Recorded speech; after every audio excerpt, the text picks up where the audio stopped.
Sejam bem-vindos ao Mesa de Debates. Aqui quem está falando é o Guilherme. Vamos que vamos, pessoal.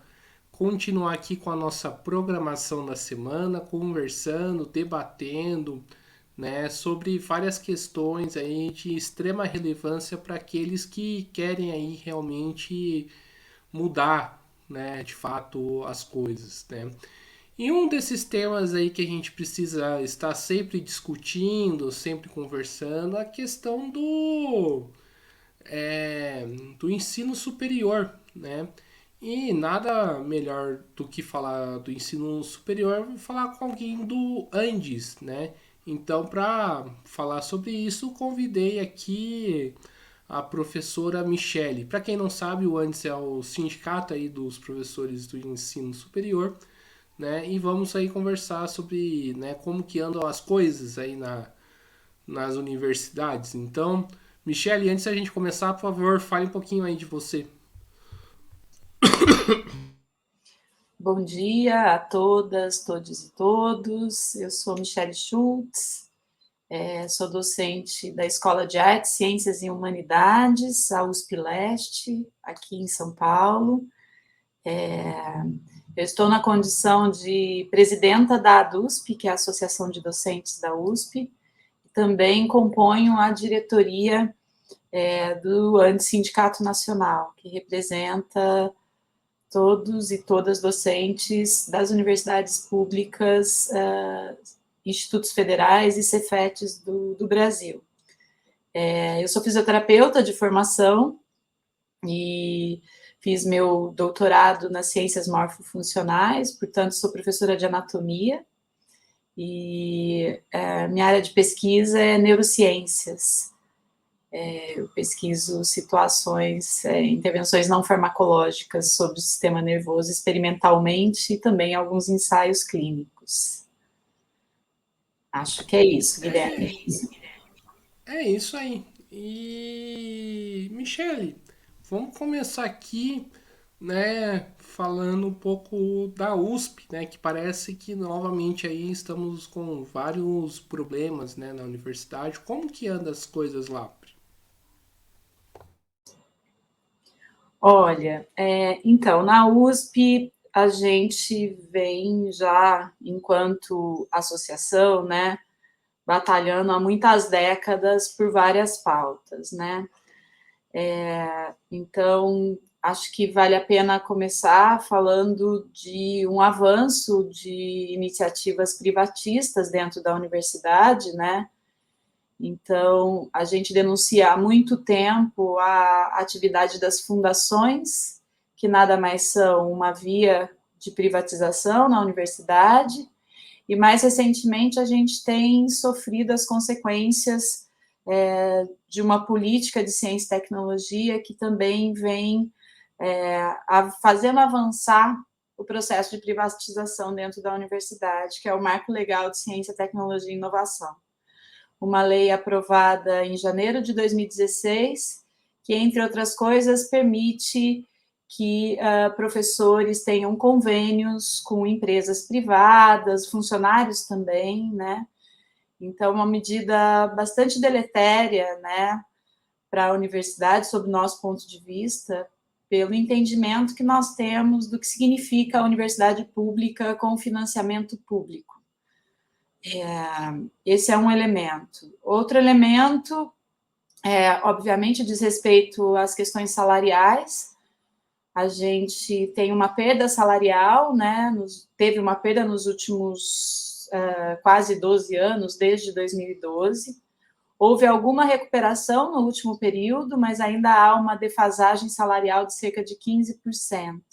E isso não só para os docentes e funcionários da USP, mas também da Unesp e da Unicamp, porque nós fazemos a nossa negociação salarial conjuntamente, né? E aí algo que tem impactado muito o nosso cotidiano é a ausência de contratações. Então, há um déficit expressivo de docentes na universidade e também de funcionários, né, que derivam de uma política instituída desde 2017, que congelou a contratação de funcionários, né, e docentes a partir do comprometimento do orçamento com salários. Ocorre que a universidade padece de uma política de subfinanciamento que foi agravada desde o início desse século, porque houve uma expansão das universidades, das unidades na USP, né, sem que fosse acompanhada de adequado financiamento, né, não houve expansão no financiamento. Então, a gente tem cerca de 1.034 docentes, um levantamento que a DUSP fez na semana passada, a menos em relação a 2014. Isso em todas as unidades da universidade. Né? E o número de funcionários reduziu enormemente por conta de um plano de incentivo à demissão voluntária, seja lá o que isso queira dizer. Mas houve uma redução também bastante importante no número de servidores técnico-administrativos. Então, os alunos, os estudantes de várias unidades vêm denunciando, inclusive, o cancelamento de disciplinas, o que muitas vezes vai atrasar, inclusive, o período de graduação, né? Eles vão ter que estender o período de graduação, e a situação é bastante crítica, especialmente unidades como a ECA, a Faculdade de Filosofia, Ciências e Letras, a Ciências Humanas e Letras, a FEFELESH, a FAO, Pedagogia de Ribeirão Preto, a EASH, que é a minha unidade, enfermagem e tantas outras unidades. Acho que esses são... E por último, né, Guilherme, aqui já colocando sobre a mesa um conjunto de problemas, nós acreditamos que grande parte dessas políticas elas foram instituídas pela ausência de democracia dentro da universidade. Então, os espaços de poder e de decisão, eles são pouco democráticos, uma vez que não permite a participação dos vários setores que compõem a nossa comunidade. Então, a Universidade de São Paulo não segue sequer a LDB, que garante que 70% da representação seja de docentes e os outros 30% seja de formação de outras categorias. A maioria das universidades distribui os 30% entre servidores e estudantes. E isso não acontece na Universidade de São Paulo. Então, majoritariamente, são professores e destes, majoritariamente, homens brancos.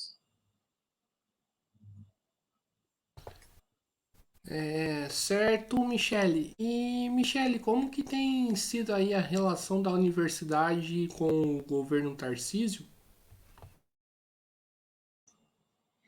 Então, esse é um aspecto, Guilherme, que tem nos preocupado, porque desde a vitória do Tarcísio, os reitores têm mantido diálogos com o governador.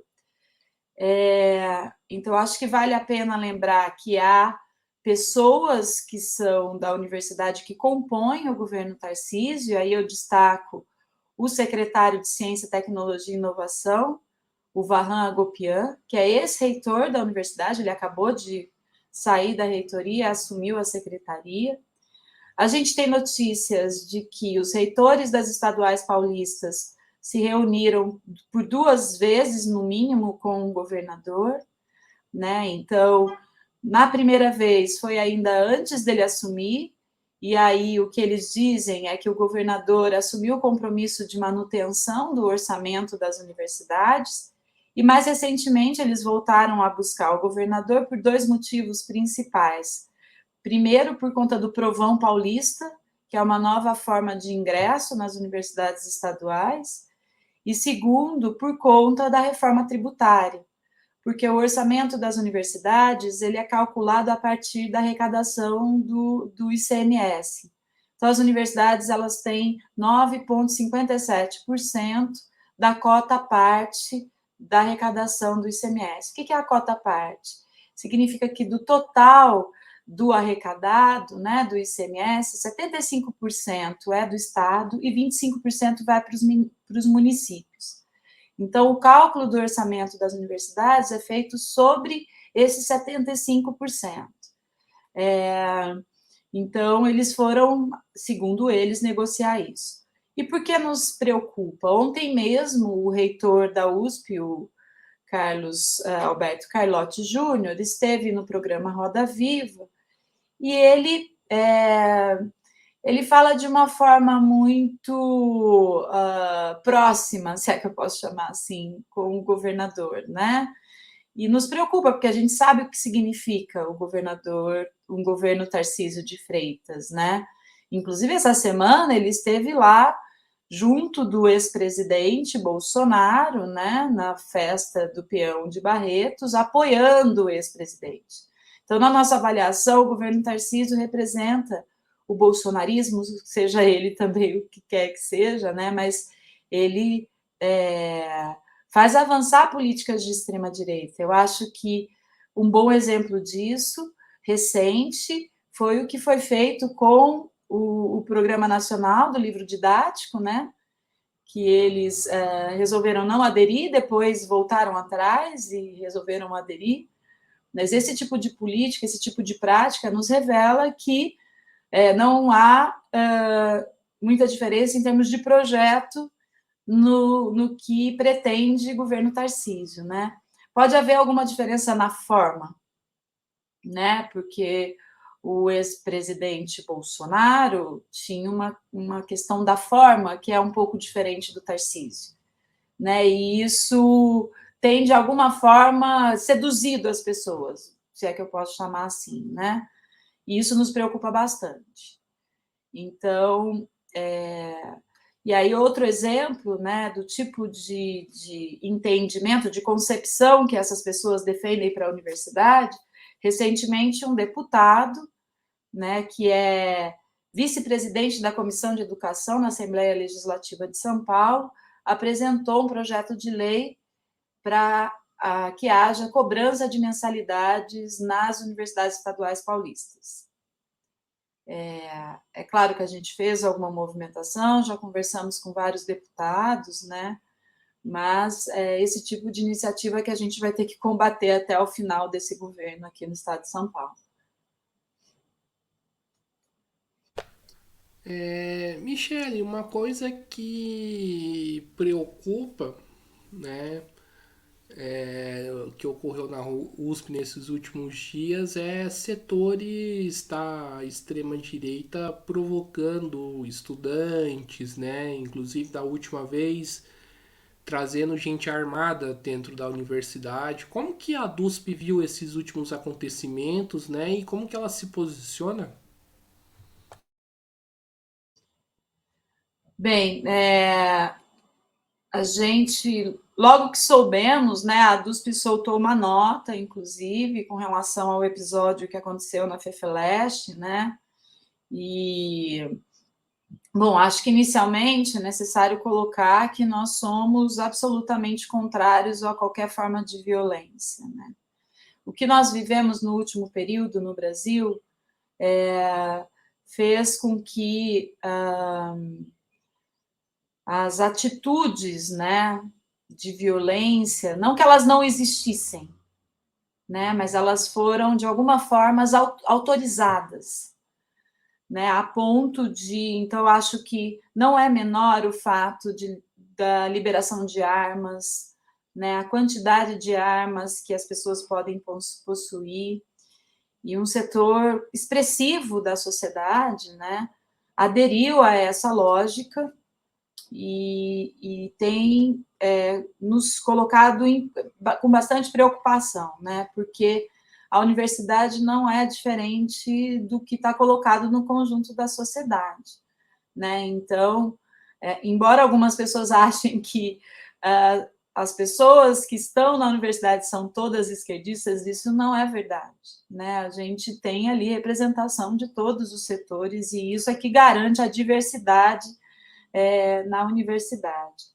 Então, a gente tem visto, sim, né, alguns comportamentos mais violentos, representados por esse episódio, mas ele não está isolado, né? Então, se a gente pegar aquele momento de uma concentração, né, de atos terroristas, né, nas escolas, Algumas coisas aconteceram também em várias unidades da USP, né? Então, manifestações neonazistas, manifestações de muito ódio, de muita violência, né? Então, o que a gente pensa, primeiro, é que a universidade não pode se abster de ter algum tipo de ação sobre essa expansão dessa violência, desse ódio que está colocado, né? Porque a nota que a reitoria soltou um pouco tira a responsabilidade dela sobre o episódio, porque ela cobra que tem que ter apuração, né, das instâncias responsáveis. A gente também acha isso, né? Mas a universidade tem que reconhecer que essa lógica está colocada dentro dos seus espaços também. E segundo, né, a gente insta a universidade a criar mecanismos de segurança que não sejam militarizados. Então, há várias formas de garantir a segurança coletiva, né?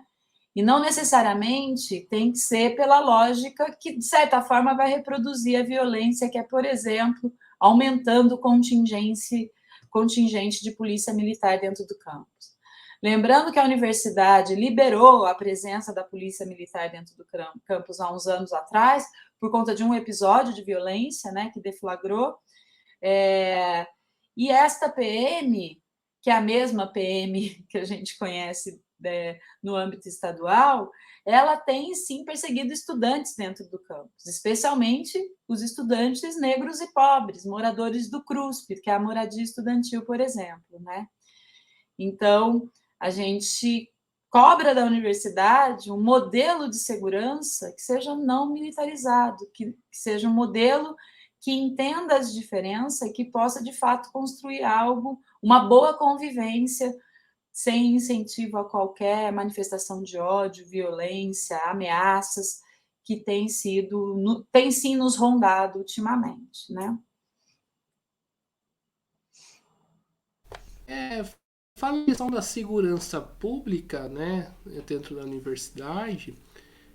Eu lembro quando eu era estudante, eu não fui estudante da USP, não, fui da PUC, mas eu lembro que eu acompanhava algumas discussões da USP e uma delas foi que, né, infelizmente, um aluno foi assassinado dentro do campo. Aí usaram disso como pretexto para colocar, né, polícia dentro da universidade. A pergunta que eu faço é: tem resolvido o problema de segurança do campo ou não? Ou isso foi uma medida, né, que acho que nem a gente pode chamar de paliativa? Olha, não só não solucionou o problema, como criou novos problemas, como eu estou dizendo, né? A base da PM fica do lado da moradia estudantil. E os policiais, eles de fato perseguem alguns estudantes que são moradores do conjunto residencial, né, do CRUSP. Então, não resolveu, não tem nenhuma atitude que seja preventiva, que seja educativa, né, para preservar de fato a segurança. E eu acho que tem um aspecto, né, eu mesma já fui furtada dentro do campus, enfim, tem um aspecto que, para mim, eu sou da USP Leste, né? Eu fiquei um período fora e eu me lembro que eu cheguei, eles tinham cercado a USP Leste. A gente fica do lado de uma comunidade ali, que é o Jardim Queralux, que é uma comunidade que fica escondida, porque ela fica entre a rodovia Ayrton Senna, o rio Tietê e a linha do trem, né? Então as pessoas não sabem muito bem o que tem ali naquele bairro. E aí o que significa cercar, né? Um espaço público, porque a Universidade de São Paulo é um espaço público, é uma universidade pública, o que significa colocar esses limites, né? Que informam para aquela comunidade do entorno que elas não fazem parte daquilo. E o mesmo acontece na cidade universitária e em outros campi da universidade, né? Então, essa ausência de uma política que integre também essas comunidades do entorno dos campi é muito preocupante, né? Então, e tendo cursos, né, que debatem os temas, poderia haver uma política de maior integração da universidade com essas comunidades que integram ali de alguma forma. Muitas dessas pessoas são usuárias, inclusive, dos nossos espaços, por exemplo, o hospital universitário, que está sob ataque também, né? E outros espaços da universidade. Então, é uma visão de segurança absolutamente diferente da visão que nós defendemos, né? Como eu estou dizendo, é uma visão de segurança que se pauta pela violência e não pela construção coletiva, pela via democrática, pelo diálogo, inclusive, com as pessoas que frequentam o espaço, né? Você falou aí do hospital universitário, né? O que que está acontecendo com o hospital, né? Então, o hospital, acho que vale a pena falar dos hospitais, viu, Guilherme? A gente, na gestão do Marco Antônio Zago, houve um grande ataque aos hospitais ligados à USP. Então, houve uma tentativa de desvincular os hospitais da universidade, e, de fato, eles conseguiram desvincular um dos hospitais, que é o Hospital de Reabilitação de Anomalias Crâniofaciais, o conhecido como Centrinho, em Bauru, e eles conseguiram desvincular, passaram, então, o hospital para controle da Secretaria Estadual de Saúde.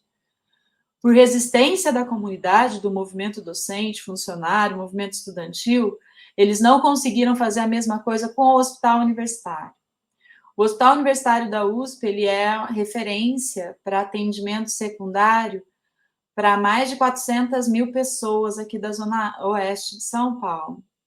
E o que houve foi que o tal do programa de demissão, né, que eu já mencionei aqui, o chamado PIDV, fez com que o hospital tivesse uma redução drástica no número de funcionários.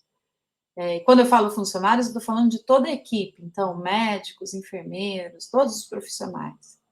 Isso reduziu enormemente o número de atendimentos. A gente tem feito acompanhamento, então, o número de leitos, por exemplo, caiu quase pela metade. O HU era uma referência para partos, o número de partos realizados no HU também caiu enormemente. E o que a atual reitoria tem dito é que eles não vão recuperar o HU. Ou seja, essa queda no número de atendimentos, de leitos, ela vai permanecer de acordo com a reitoria. Então, a gente vem denunciando há muito tempo, as pessoas ali do entorno, né, da comunidade, elas tinham o HU, muitas delas entendem que a USP é o hospital universitário, porque é o único espaço que elas conhecem da USP, né, porque são usuárias. Então, é um processo de destruição de um equipamento absolutamente importante, que é fruto do movimento, porque o HU foi uma resposta ao movimento por saúde pública na década de 70, demorou muito para ele ser implantado, foi eleito o melhor hospital-escola por muitos anos, tem uma equipe fenomenal, assim, né? As pessoas que continuam no HU são defensores do SUS, da saúde pública, e continuam lá batalhando e denunciando tudo que vem acontecendo. Mas é um projeto que, como a gente sabe, né, Guilherme, a lógica neoliberal, eles sucateiam, né? Então, não tem qualquer investimento em manutenção, infraestrutura. Recentemente teve alagamento dentro da UTI do hospital por conta de uma chuva. E então é a mesma lógica que a gente assiste em vários equipamentos públicos, né? Eles sucateiam, não contratam funcionários para poder justificar, muito entre aspas, um processo de privatização. Então, a gente sabe que a saúde no estado de São Paulo, no município também, vem sofrendo com processos de privatização, né, com gestão via OS, E a mesma lógica está por alguns setores da nossa comunidade, né? Algumas pessoas defendem também que o HU seja gerido ou por fundação ou por OS, que nada mais é do que uma forma de privatizar, né? Então, a gente vem denunciando, né, há muitos anos, mas a luta, ela só acontece com o envolvimento da comunidade, né, e esse é um outro aspecto que tem sido um desafio para a gente, porque as pessoas estão tão sobrecarregadas de trabalho, muito sobrecarregadas, porque se você reduz o número de funcionários, número de docentes, os que ficam absolutamente sobrecarregados, né? E as pessoas não têm conseguido acompanhar, essa que é a verdade, né? Todas as nossas frentes de luta. Entendi, Michele. Michele, saindo um pouquinho aí do âmbito da USP, falar um pouco de questões aí envolvendo as universidades, mais no âmbito nacional, né? Recentemente eu vi uma postagem do Andes, né, nas redes sociais, né, denunciando, né, um bloqueio que o atual governo fez, né, contra as universidades. O que está acontecendo, né, afinal? Olha, a gente, a LDO, né, a Lei de Diretrizes Orçamentárias, está para ser votada essa semana, né, no Congresso. Eles têm prazo para fazer essa votação, mas o que ocorre, além dos contingenciamentos, não só para a educação, mas para ciência e tecnologia também, o governo não recompôs, de fato, o orçamento para a educação. Né? Então, por exemplo, para a ciência e tecnologia, houve uma queda brutal se a gente comparar o orçamento de 21 para 22, né? Cerca de 25%, segundo o que a gente tem levantado. E para o orçamento de 2024, eles mantiveram o patamar de 2023, ou seja, já com a queda. Então, não há ainda uma intenção que a gente consiga identificar de recomposição dos orçamentos. E outra coisa que a gente denuncia há muito tempo, Guilherme, é que a gente escutou as notícias, né, na última semana sobre o ProUni e o FIES. Então, as universidades federais, muitas delas que fazem parte do fruto da expansão das universidades públicas, né, dos governos Lula, 1 e 2, não foi, esse projeto não foi acompanhado de adequado financiamento. E o programa ProUni, do ProUni e do FIES, que cumpre um papel importante, mas, de alguma forma, ele transfere o fundo público para o setor privado, porque garante vagas para os estudantes nas universidades privadas. Então, isso é um aspecto que tem que ser debatido no âmbito do governo federal, porque muitas universidades, elas estão absolutamente carentes de recursos para desenvolver funções básicas, né? Enquanto um volume grande de dinheiro está sendo aplicado nas universidades, transferido para as universidades privadas, né? Então, obviamente, a gente está pressionando o governo, não só por essa recomposição, porque, na verdade, nós queríamos ampliação, mas, por enquanto, estamos batalhando pela recomposição dos orçamentos para a educação. E aí tem as questões salariais também, né? Que dependem de negociação, né? A mesa de negociação essa semana é uma semana de pressão, de luta, para a negociação já de 2024, porque a recomposição salarial ela tem que estar prevista na Lei de Diretrizes Orçamentárias e depois na LOA, que é votada até o final do ano. Então, todo o funcionalismo público, né, no âmbito do FONASEF, que a gente se organiza, né, pelo FONASEF, está numa semana de lutas para a garantia da negociação. E a resposta do governo tem sido muito ruim, porque, entre outras coisas, houve uma chantagem com o conjunto do funcionalismo, ou seja, só vamos negociar, mais ou menos nesses termos, né? Só vamos negociar se for aprovado o arcabouço fiscal. Né? E isso é muito ruim, tanto politicamente, né, quanto para a garantia das condições materiais da categoria. Né? E eu estou falando do funcionalismo federal em geral, né? Especialmente de docentes e servidores técnico-administrativos nas universidades. Então, a relação, eu diria assim, em síntese, que a relação não está boa, né, com o governo federal no âmbito da negociação. Há muito a avançar. Tem algumas universidades que estão em greve ou estão em processo de construção de greve, né? Então, e isso tende a aumentar, porque havia uma expectativa grande de avanço e esse avanço ainda não aconteceu. Né? Então, vamos ver o que vai acontecer essa semana. A gente espera alguma resposta mais positiva do governo. Né? Entendi, né? E Michele, gostaria que você respondesse agora, né? Como que o Andes se posiciona em relação ao arcabouço fiscal, né? E como que o arcabouço fiscal impacta aí o orçamento, né? A qualidade das universidades.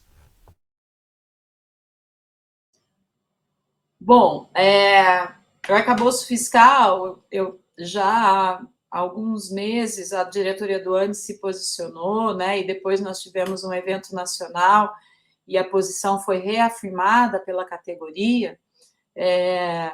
Qualquer política que limite gastos sociais é uma política que deve ser combatida. Então, a gente vê aí uma reformulação da EC 95, o chamado teto dos gastos, né? Então, essa limitação, embora tenha havido alguma flexibilização aqui ou ali, o conjunto continua atacando aquilo que a gente defende, que é a garantia de direitos sociais por meio dos serviços públicos. Um elemento que está colocado, que é a limitação de garantia de salários, né, de recomposição salarial, é um elemento extremamente preocupante também. Isso está colocado no arcabouço. Então, nós recebemos a notícia de que o Fundeb, né, que é o fundo que é destinado à educação, foi retirado, né, desse conjunto de limites de gastos, mas isso não é suficiente, porque nós somos defensores da educação pública, mas nós defendemos o conjunto dos serviços públicos e, por consequência, os servidores, obviamente, né? Então, nós somos contra o arcabouço fiscal e essa limitação, especialmente porque houve um aumento expressivo de desonerações fiscais no atual governo, que a gente espera que não permaneça. O que significa? As desonerações, né, as isenções, os descontos fiscais que são necessários para alguns setores, por exemplo, para itens da cesta básica, mas eles beneficiam grandes empresários, grandes empresas, e a gente tem que denunciar isso. Então, a retirada do orçamento público, enquanto tem aí uma máxima de que são os funcionários públicos, um funcionalismo público que garante o gasto do Estado, eles não revelam o quanto eles dão de isenção fiscal para grandes empresários, né, para setores dominantes da sociedade. Então, a gente tem que fazer essa denúncia.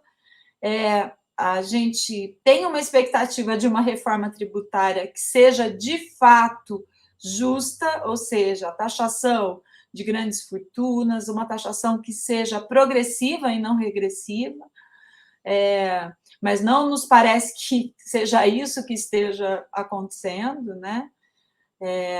Então, nós somos contrários a essa política por defender incondicionalmente direitos sociais com adequado financiamento público, né? E como eu disse, há várias políticas, iniciativas, ações que transferem o fundo público para o setor privado.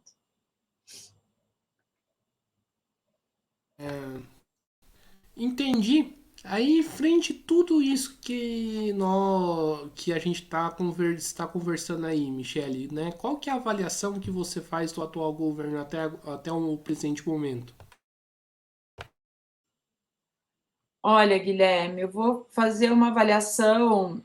A gente, obviamente, tem feito muitos debates, né? E eu acho que é importante dizer que não só o Andes, mas o conjunto das seções sindicais que compõem o Andes, né? Que são as associações, os sindicatos de docentes do ensino superior de todo o Brasil, nós, logo de cara, né, no início do ano passado, nós tivemos um evento e nós tiramos o mote de corretamente de derrotar Bolsonaro nas ruas e nas urnas. Naquele momento, nós não expressamos apoio a nenhuma candidatura, porque nós temos um modelo que defendemos a independência e a autonomia sindical, né? Ocorre que depois do segundo turno, depois do primeiro turno, desculpem, e com a ameaça real, né, de uma reeleição de um governo bastante deletério para o nosso país, a diretoria do Andes, né, manifestou, chamou voto no Lula, né, e Alckmin, que é algo que, sob nosso ponto de vista, né, dada a extrema urgência, né, foi necessário que isso acontecesse e, obviamente, as seções sindicais assim o fizeram. No entanto, esse apoio para derrotar Bolsonaro não se traduz num apoio a várias políticas que estão colocadas pelo governo, né? Então, é um governo de conciliação, ou seja, o Lula 3 avançou na conciliação, né, de classes, que é um grande problema para a gente.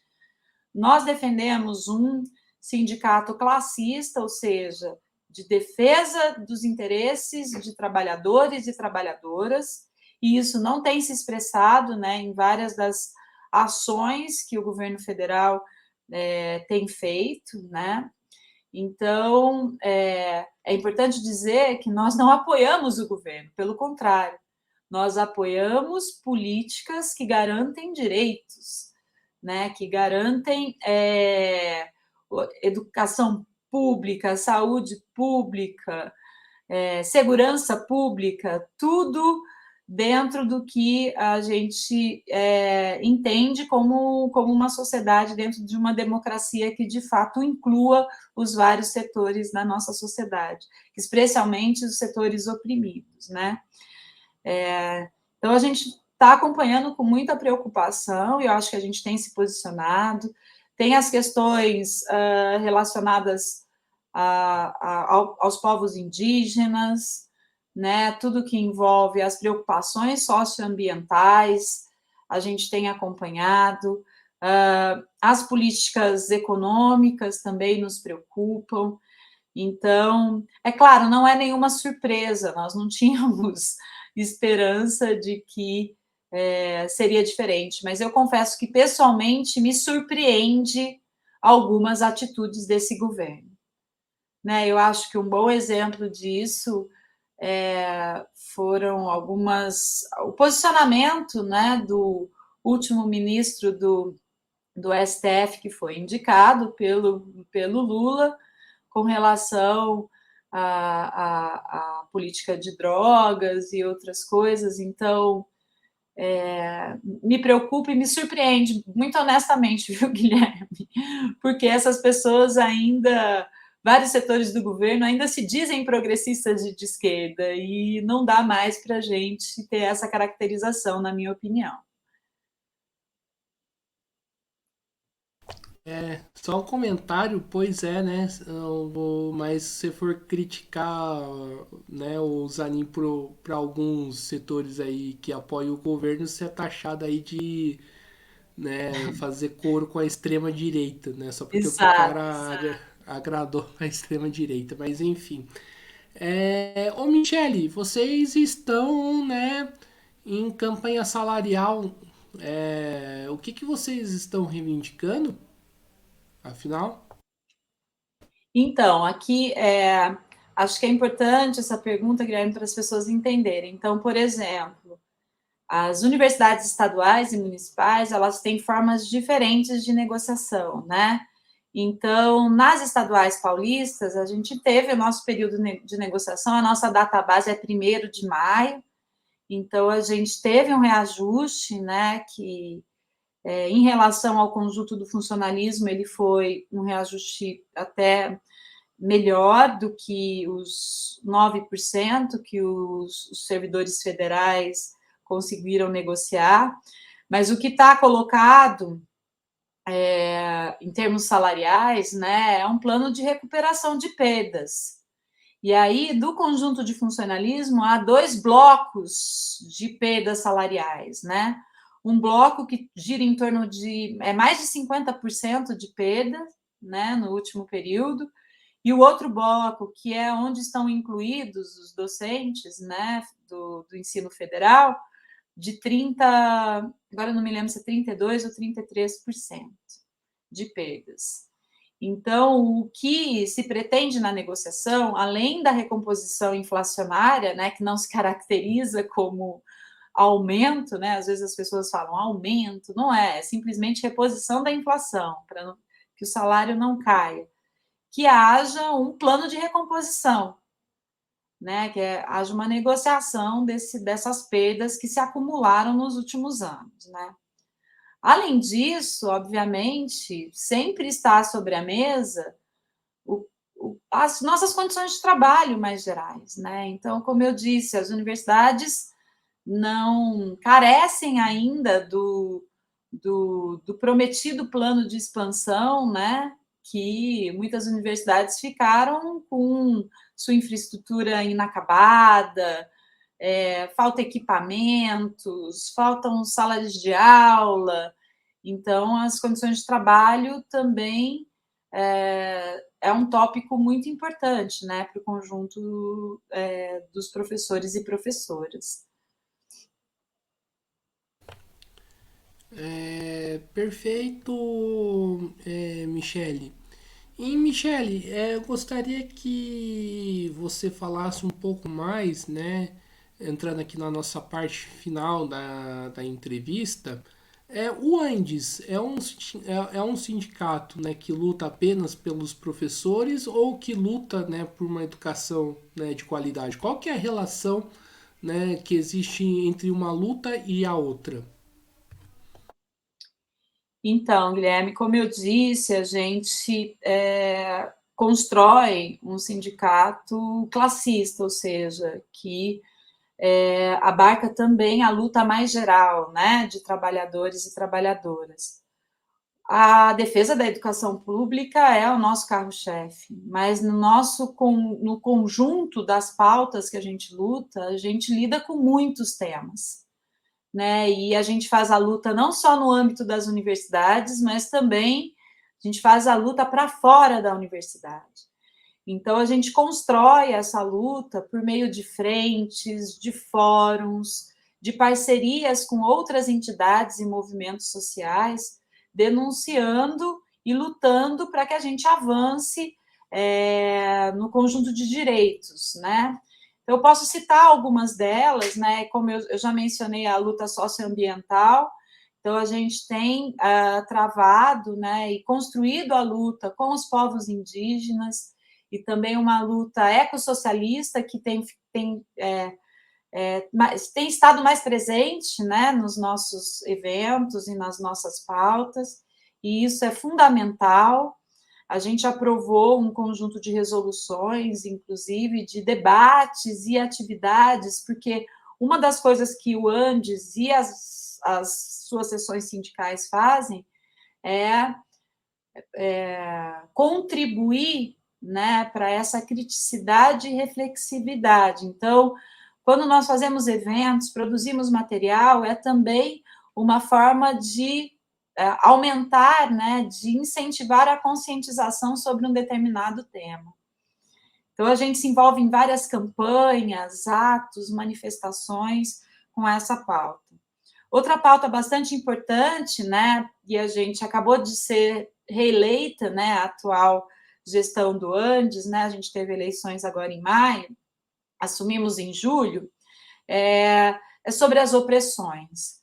Então, o nosso entendimento é que a luta antirracista, antimachista, anti-LGBTfóbica, anti-xenofóbica, ela é importante e atravessa a luta de classes.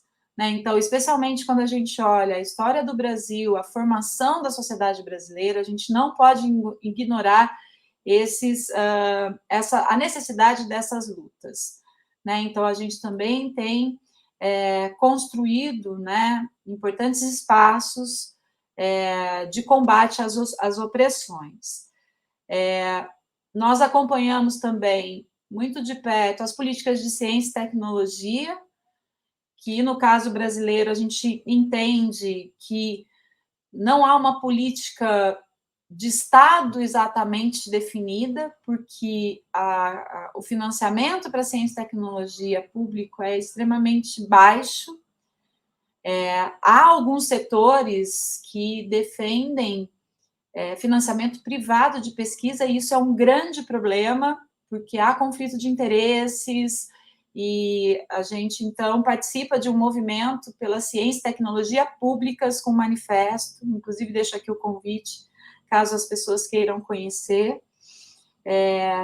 E tem algo, né, que, embora esteja para dentro do Andes, mas também é para o conjunto da sociedade, né? Quando a gente defende uma universidade pública, gratuita, laica, com financiamento público adequado e socialmente referenciada, a gente está dizendo que a universidade é um meio pelo qual as pessoas podem se incluir, né, e entender o que acontece na sociedade como um todo. Então, e eu estou dizendo isso, Guilherme, deixa eu me expressar melhor, porque também a gente tem combatido uma visão neoliberal de universidade pública, por incrível que pareça, né? Então, a gente escuta coisas como universidade pública não é uma universidade estatal. E aí essas pessoas defendem financiamento privado, né? E isso está muito representado, como eu disse num determinado momento, pelo Marco Legal de Ciência, Tecnologia e Inovação.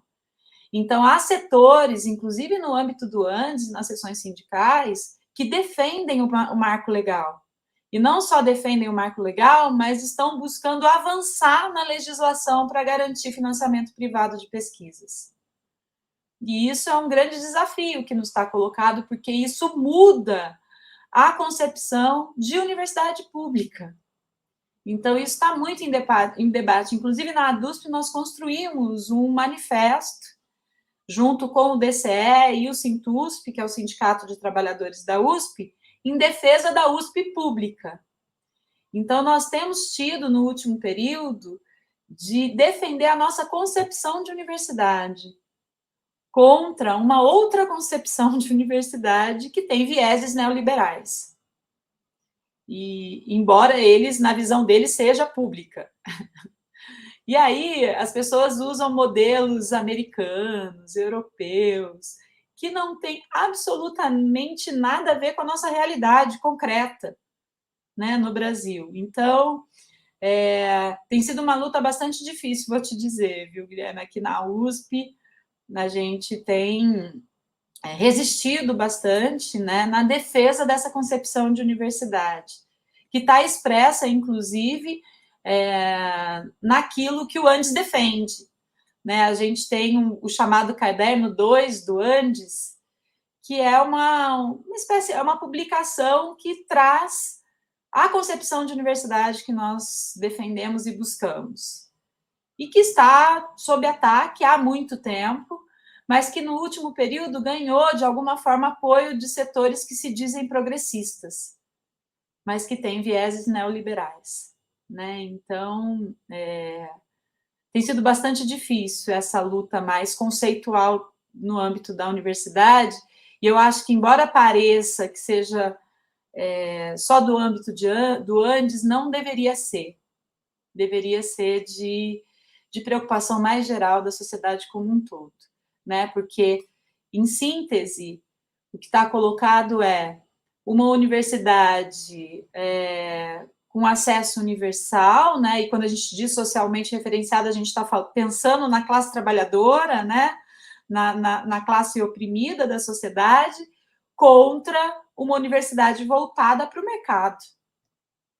Então, isso é bastante preocupante. Tem nos preocupado bastante. Explica mais para o ouvinte, né, o que é esse marco legal aí que você está, né, criticando, né? Sim, o marco legal é a Lei 13.243, que foi sancionada em janeiro de 2016, no governo Dilma, e ele traz iniciativas de privatização da seguinte forma: permite que tanto servidores quanto docentes tenham convênios com empresas privadas. Então, os projetos de pesquisa, eles deixam de ser financiados com verba pública e podem ser financiados por empresas, por exemplo. Além disso, esses projetos, eles podem usar toda a estrutura física das universidades e institutos públicos de pesquisa. Então, tudo que já foi, que já tem de infraestrutura, inclusive equipamentos, né, podem ser utilizados para desenvolvimento desses projetos. Isso é uma forma de apropriação do recurso público pela iniciativa privada. E aí tem um aspecto que nos atinge muito fortemente, que ao coordenar esses projetos, né, que são fruto de convênios, tanto docentes quanto servidores podem ter uma espécie de bolsa, é uma complementação salarial, que não é salário, né, é um subsídio. E isso tem impactado na nossa luta por salário. Então, é uma lógica muito perversa, e alguns setores eu posso citá-los sem qualquer problema. Por exemplo, a SBPC, a ABC, a própria AMPG, são setores que defendem essa política. E o Andes foi a única entidade lá em 2016 que se colocou contra, e continuamos contra. O que eles alegam é que tem que haver segurança jurídica.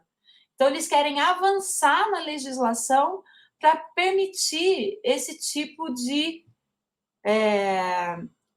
atitude, né? Que para mim é uma coisa bastante absurda, porque, veja, quando uma empresa financia um projeto de pesquisa, eu vejo conflito de interesse. Então, suponhamos que, de fato, essa pesquisa vá resultar num produto, né? Em algo que sirva para a sociedade, né? Mas, na verdade, está servindo muitas vezes ao mercado.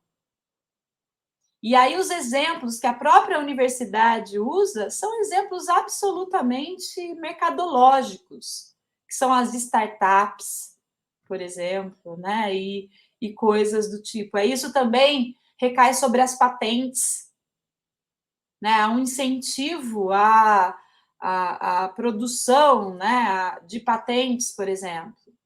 Então, um conhecimento que tem financiamento público, muitas vezes fica retido para o mercado, enquanto esse conhecimento deveria ser de domínio público, porque aconteceu dentro de uma universidade ou um instituto público de pesquisa e deveria, portanto, ser um conhecimento de domínio público, né? Por isso que eu estou dizendo, Guilherme, que o que está em debate é um conceito mesmo do conflito entre público e privado, e que tem, em alguns setores que se dizem progressistas, né, tem havido essa permissividade aí, né? Ou seja, permissividade, eles estão deixando que a coisa role, né? Tudo bem o privado chegar, desde que meu projeto possa ser tocado, né? Alguma coisa assim. E aí entra as questões de individualismo, enfim. Então está bem complexo, mas é isso que é o marco legal. Então, se você olhar as manifestações da Sociedade Brasileira para o Progresso da Ciência, da Associação Brasileira da Ciência, né, vocês vão ver que há várias iniciativas para avanço na segurança jurídica para garantir esse tipo de parceria entre o público e o privado. Não sei se eu respondi. Não sei se eu claro.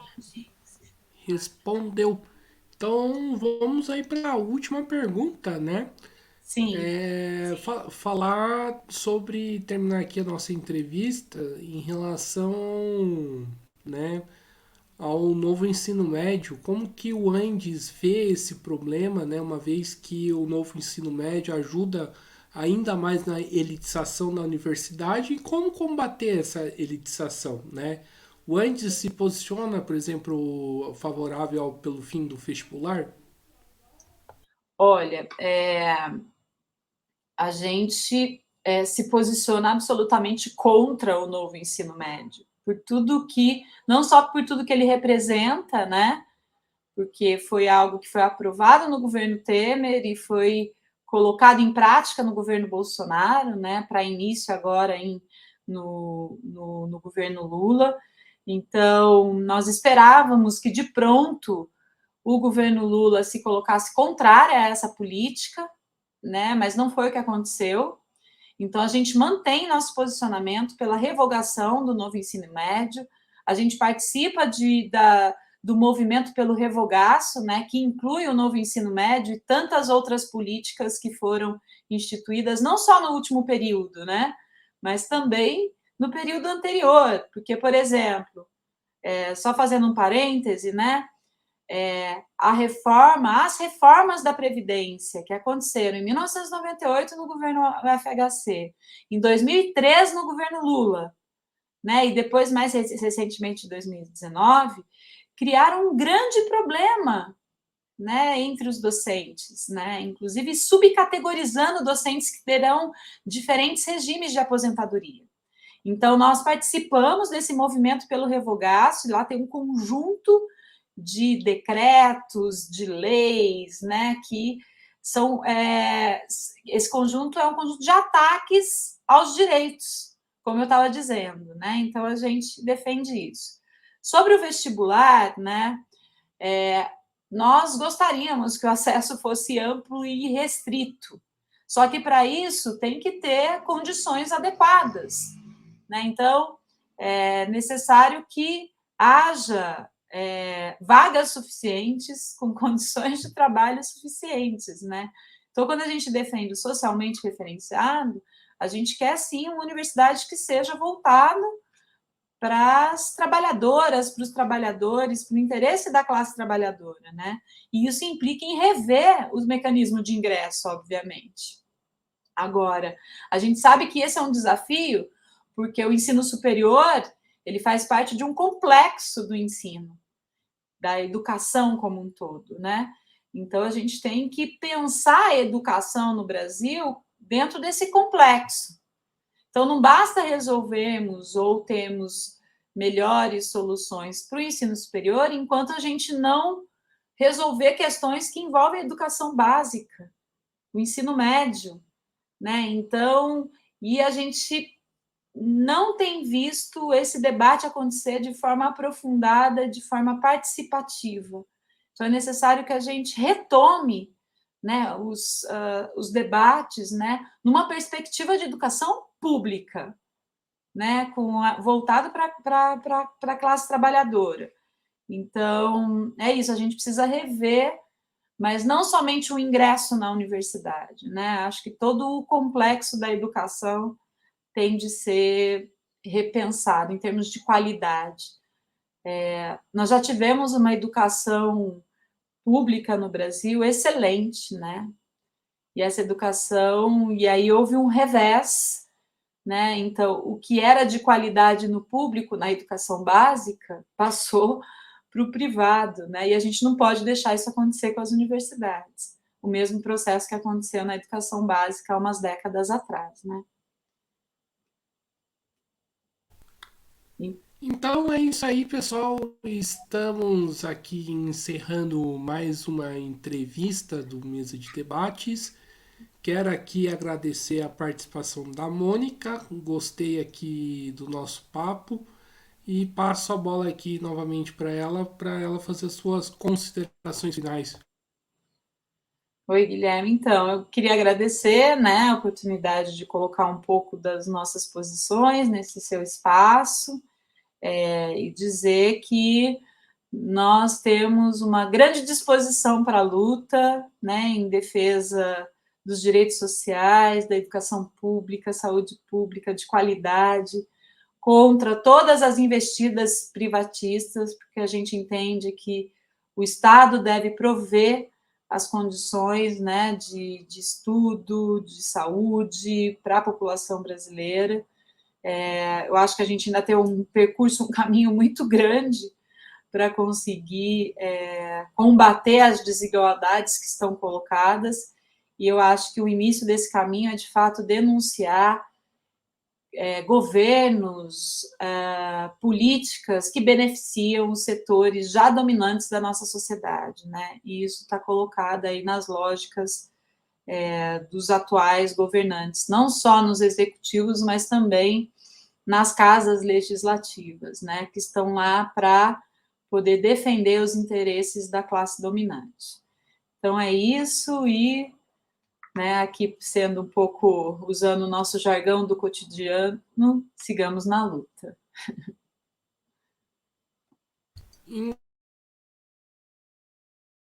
Você está sem som, Guilherme. Percebi. Então é isso aí, pessoal, né? Mais uma vez aqui agradecendo a Michele, agradecendo também a você que estiver nos assistindo. Né? Peço aí que se inscreva no canal podcast Mesa de Debates de Tudo Um Pouco. Acompanhe os nossos materiais, curta, compartilhe, comente os nossos vídeos. Segue a gente no Instagram, Facebook e TikTok.